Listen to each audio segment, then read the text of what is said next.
Thank you.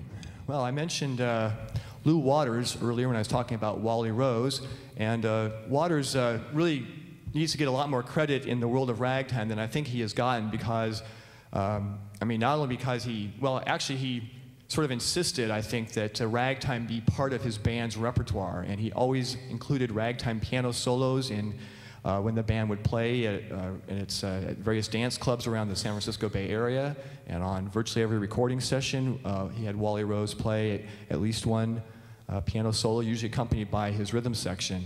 And so I think for that, because of that, I think ragtime, if he had not done that, I think it's possible that the history of the ragtime revival might have been a little bit different. It might not have taken off quite so early and quite so strongly as it did as a result of the efforts of Lou Waters and Wally Rose. And besides being an important band leader, Lou Waters also was a pretty good composer. He liked to write tunes for his band. And I sort of enjoyed trying to adapt a few of these to solo ragtime piano. And so what you're going to hear next is one of these. It's a tune called Doin the Hambone. And the reason for the name is that one of the clubs where the band played in the late 1940s was a place in El Cerrito, California called Hambone Kelly's. In fact, the band owned this club, which is a little bit rare for jazz musicians to own a nightclub, and in fact, it didn't last very long, so maybe there's a reason for it.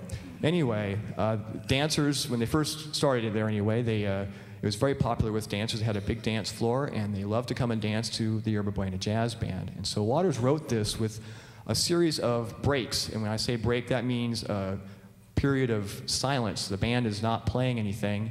And the breaks, sometimes in a jazz band, the break will be played over by one instrument as sort of a solo feature for just a little bit.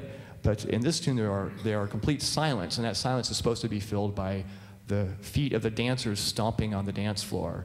So if you will, please, as we're playing this, just imagine you're in a nightclub with a 7 or 8 piece jazz band wailing away, and if you feel like stomping your feet or whatever, feel free.